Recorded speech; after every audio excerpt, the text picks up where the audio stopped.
वक्त हो चला है के एक्सप्रेस का। हिमाचल की फटाफट खबरें जानने के लिए आप देखिए के एक्सप्रेस।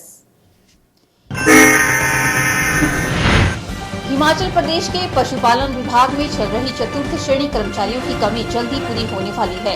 पशुपालन विभाग चतुर्थ श्रेणी कर्मचारियों के करीब 600 पदों को भरने की तैयारी कर चुका है। इस बारे में पूरा खाका तैयार कर लिया गया है और इस मुद्दे को कैबिनेट में ले जाने की तैयारी चल रही है। पशुपालन मंत्री अनिल शर्मा ने इसकी पुष्टि की है। पशुपालन मंत्री अनिल शर्मा का कहना है कि इस वक्त पशुपालन विभाग में चतुर्थ श्रेणी कर्मचारियों के करीब 600 पद खाली पड़े हुए हैं। इन पदों के खाली होने से विभाग के कार्य को सुचारू बनाने में बेहद दिक्कतें पेश आ रही है। पशु चिकित्सालय में आने वाले पशुओं को पकड़ने और अन्य कार्य करवाने में कर्मचारियों को परेशानी झेलनी पड़ रही है। इसी बात को ध्यान में रखते हुए अब विभाग ने रिक्त पड़े 600 पदों को भरने का निर्णय लिया है।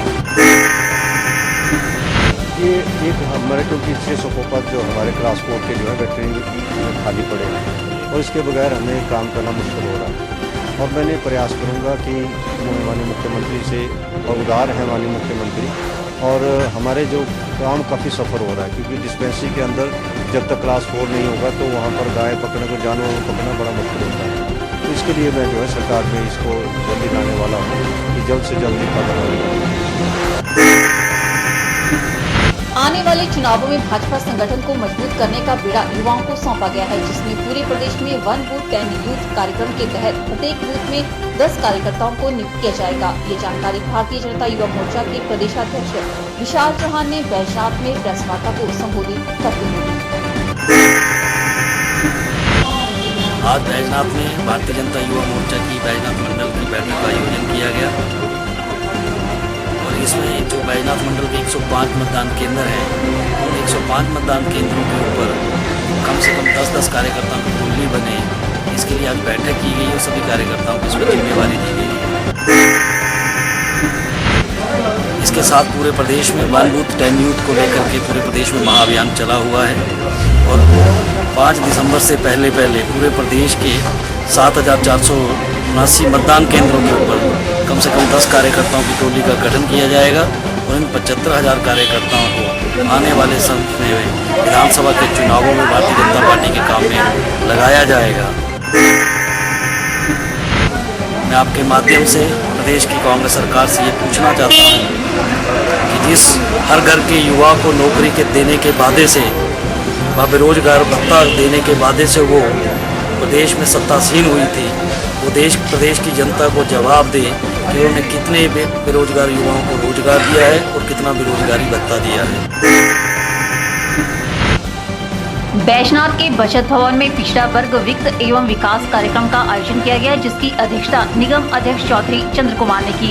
इस मौके पर स्थानीय विधायक किशोरी लाल ने विशेष तौर पर अपनी उपस्थिति दर्ज करवाई। निगम अध्यक्ष चौधरी चंद्र कुमार ने बताया कि इस दौरान निगम द्वारा पिछड़ा वर्ग को वित्तीय सहायता तथा कम ब्याज पर ऋण आदि की जानकारी दी गई, ताकि अधिक से अधिक लोग सरकार द्वारा दिए जाने वाले वित्तीय सहायता तथा ऋण आदि का लाभ ले सके।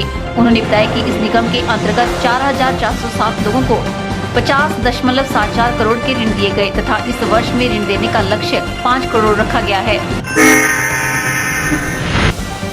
हमीरपुर साईं सेवा समिति ने साईं बाबा के 91वें जन्म दिवस पर पूरे बाजार में शोभा यात्रा निकाली, जिसमें 200 साईं भक्तों ने भाग लिया। उन्होंने साईं बाबा की पालकी में भक्तों को बाबा की प्रतिमा के दर्शन करवाए और पिछले 1.5 महीने से भक्त साईं बाबा के जन्मदिन की खुशियाँ मना रहे हैं।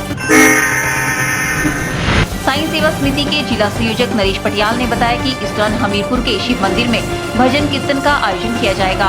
उसके बाद सरकारी स्कूलों के 107 बच्चों को गर्म वस्त्र वितरित किए जाएंगे। उसके बाद भगवान के जन्मदिन का केक काटकर भक्तों को प्रसाद वितरित किया जाएगा। 91st बर्थडे जो है जो कि ग्लोबल लेवल पे सेलिब्रेट किया जा रहा है, उसमें हमीरपुर समिति के जो साईं भक्त है पिछले 1.5 महीने से अपनी लेवल पे सेलिब्रेशन कर रहे हैं और आज इसमें शोभा यात्रा निकाली गई है हमीरपुर समिति के साईं भक्तों के द्वारा।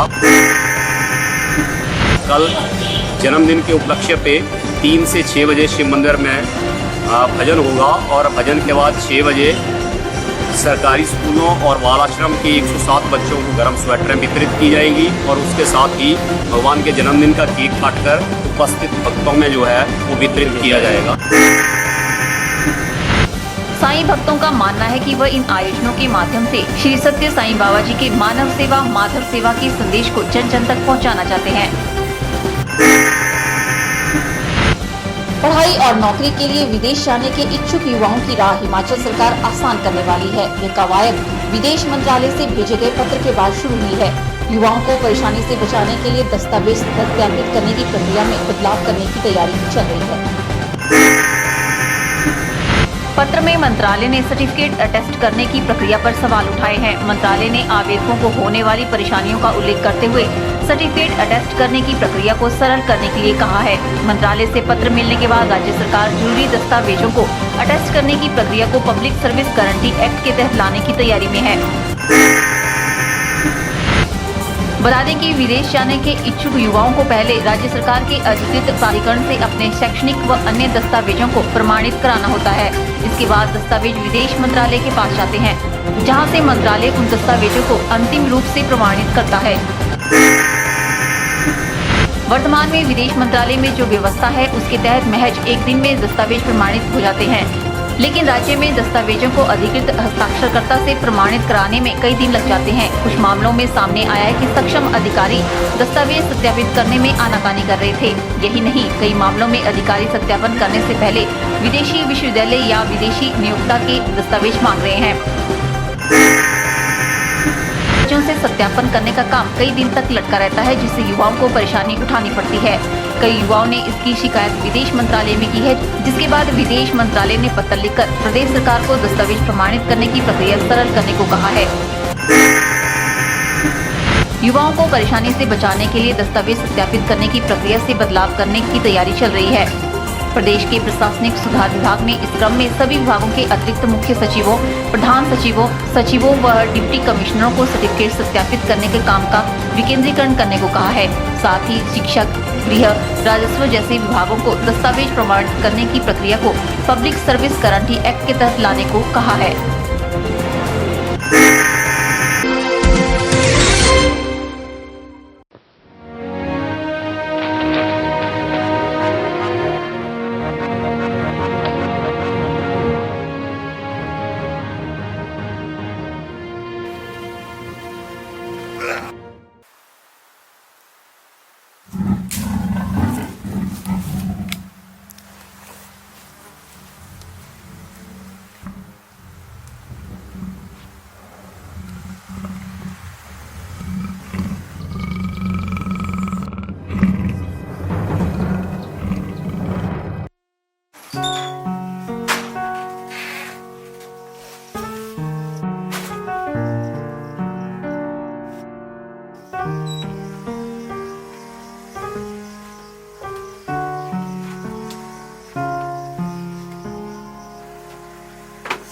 अकेले होके जाना, ये दुनिया है वीराना। अकेले होके जाना, ये दुनिया है वीराना। खुशी हो या गम है ना पता है।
गुप्ता शॉल एम्पोरियम, जहां आप पाएंगे बेहतरीन व उच्च क्वालिटी की शॉल की विस्तृत वैरायटी।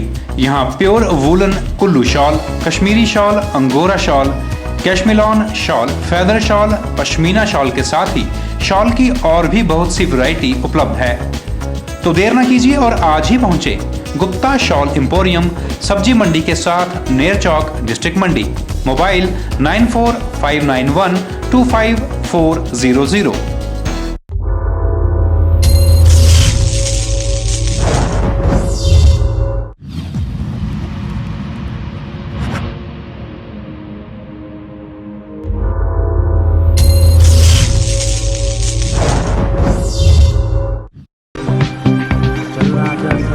अपनी फोटो भेजने के लिए हमें ईमेल करें knewschannel@gmail.com।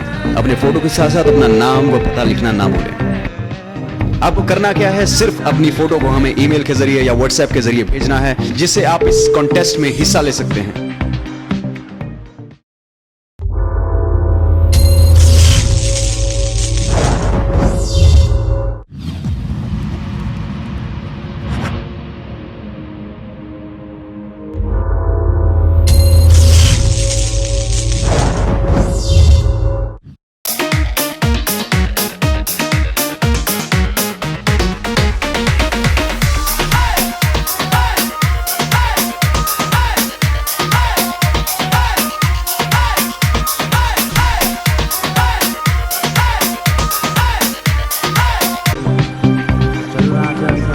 अपनी फोटो भेजने के लिए हमें ईमेल करें knewschannel@gmail.com। अपने फोटो के साथ साथ अपना नाम व पता लिखना ना भूलें।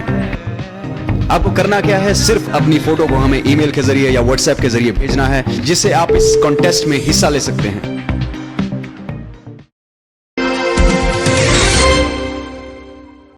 बोल बिंदास बोल। ये देखो हमारा पत्तल का काम है और भीड़भाड़ से हम लाते हैं और इसके लिए हमारे को 2 घंटे यहाँ लाने के लिए लगते हैं। और यहाँ फिर हमारा जो पत्तल का काम किसी दिन बिकता है, किसी दिन नहीं बिकता है, और जो रह जाता है वो सड़ जाता है, और इसमें जो है कुछ नहीं बनता है। हमारा यही 150-200 रुपये दिहाड़ी बनती है। बोल बिंदास बोल। 1000 पत्तल को 3500 पत्थर तोड़ने पड़ते हैं, और इसमें जो तीलियाँ लगती हैं, एक पत्तल को 22 तीलियाँ लगती हैं, तो 100 पतली को 2200 तीलियाँ लगती है। तो आप आंकड़ा लगाएं, इसका दर्जा लगाएं कि ये जो 100 पत्तल के लिए तीली जो बनानी पड़ती है ना, इसके लिए 1 घंटा लगता है। और उसके बाद जो है जंगल से पत्ते लाने पड़ते हैं, और एक पत्तल के लिए जो है 3 पत्ते लगते हैं, कभी 4 पत्ते भी लगती हैं। इसका फुल साइज बनाना पड़ता है। और इसमें फिर ऐसा भी होता है कि किसी दिन जंगल में बुखार में भी जाना पड़ता है, कभी इसमें औसत बैठती है, कभी नहीं भी बैठती है। बोल बिंदास बोल। तो ऐसा है ना, बारिश नहीं होने से जो है हमारी फसलें जो है लेट हो गई, और बाकी यहाँ पर गेहूँ से परेशान है। जो फसलें ऐसे भी हमारी जो तैयार होती है वो गेहूँ ख़त्म कर देती है। इसे किसान जो है बहुत ही दुखी है, और जितना भी हम जो कोई लोन लिया हुआ कुछ है, इसलिए बैंक वाले जो तंग कर रहे हैं, और हम लोग जो उसको दे नहीं सकते हैं। तो इसलिए अभी इन्होंने हम लोगों के ऊपर जो केस लगा दिए, चेक केस जैसे क्रिमिनल केस बना दिए हैं। इससे जो है जनता जो है बड़ी दुखी है। और किस प्रकार की गांव में दिखते हैं? दिखते बस यही है, बस गेहूँ की वजह से, कोई बारिश की वजह से इसी ऐसा हो रहा है। इससे परेशान है, दुनिया बड़ी भारी है। किसान अपना पूरा कैसा कर पा रहा है व्यापार? क्या करना उन्होंने, जब हो ही नहीं रही है फसल ही सारी बर्बाद हो रही है, कुछ बारिश की वजह से, कुछ कैसे, कुछ गेहूँ की वजह से। और गौशाला बना नहीं रहे, गौशाला के लिए कई हमने रेजुलेशन दिए लिख के, इन्होंने कोई सुनवाई नहीं की है। सर मटर का क्या है इसका? मटर भी लेट हो गए बारिश के बिना, क्योंकि मटर तो काफ़ी होने थे ना, ये तो अभी बारिश की वजह से, अभी बारिश नहीं होगी तो फिर मटर तो लेट होने ही है। उसके बाद बारिश से ज़्यादा हो जाएगी, फिर सड़ जाएंगे वो। गौशाला के लिए डेकोरेशन किया और किस गाँव किस ये बग्गी पंचायत है, कोट पंचायत है। यहाँ से डीसी साहब ने बोला भी 2 पंचायत को हम मिला के जो है गौशाला खोलेंगे। अभी तक कोई काम उसका नहीं हुआ है और गऊ कम से कम 150-200 गऊ हैं। बोल बिंदास बोल। ये पतली का काम हमारा ऐसा है कि एक दिन में एक आदमी कम से कम 400-500 के करीब बनाई जाती है। एक आदमी का काम जंगल में जाने का होता है। जंगल से एक आदमी कम से कम 800-900 को पात्र लगाता है। और घर में जो तीली बनाने वाले होता है, एक आदमी पूरा दिन 1000 पतली को तीलियाँ तैयार करता है। इसमें जो हमारे साथी और है, कम से कम 50 आदमी का काम है, रोज़गार चला है। इसमें रोज़गार में कोई आदमी बाज़ार में बेचने के लिए लेते हैं, कोई आदमी घर में तैयार करते हैं। और तैयार करने वाले को 100 रुपये रेट भी लगता है, कभी 80 रुपये रेट भी लगता है, और कभी बाज़ार में 150 रुपये रेट भी लगता है, कभी 120 भी लगता है, और कभी 100 रुपये भी लगता है। सब्जी व्यापार की तरह व्यापार है। और जो पत्थर तोड़ने जाते हैं, कम से कम 30 आदमी पत्थर तोड़ने जाते हैं। और 30 आदमी का काम पत्थर लाने का होता है। 10-15 आदमी बाज़ार में बेचने के लिए भी आते हैं। और ये कुल मिला करके इसमें दिन 200-250 रुपये दिन सबका बनता है गुजारा। बोल बिंदास बोल। इसको काफ़ी समय लगता है, बहुत पहाड़ी जंगल झाकड़ से ले आने पड़ते हैं, बहुत कठिन होती है। बेरोजगारी की वजह से हम इसके ऊपर गुजारा करते हैं। ये हमारा धंधा है छोटा मोटा, कभी बिकता है कभी गल सड़ जाता है। तो बहुत मुसीबत से आजकल बेरोजगारी की समस्या है, तो हम इससे जुगाड़ा करते हैं, पत्थर बेच के, डोना पत्थर बेच के। बोल बिंदास बोल।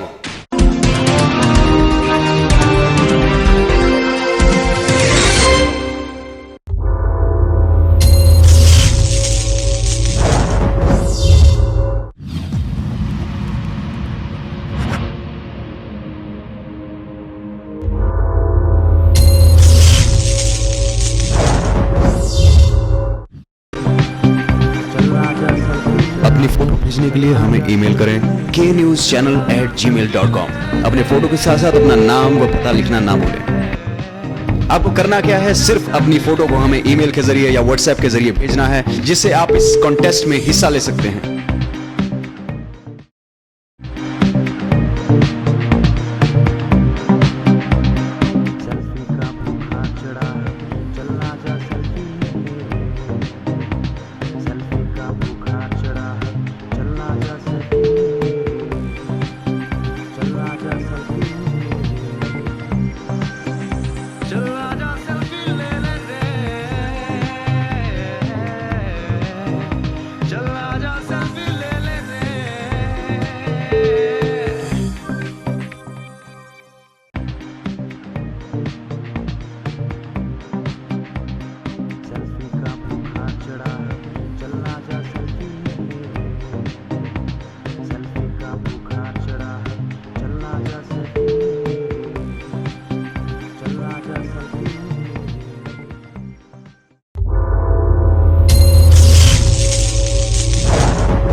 अपनी फोटो भेजने के लिए हमें ईमेल करें knewschannel@gmail.com। अपने फोटो के साथ साथ अपना नाम व पता लिखना ना भूलें। आपको करना क्या है, सिर्फ अपनी फोटो को हमें ईमेल के जरिए या व्हाट्सएप के जरिए भेजना है, जिससे आप इस कॉन्टेस्ट में हिस्सा ले सकते हैं।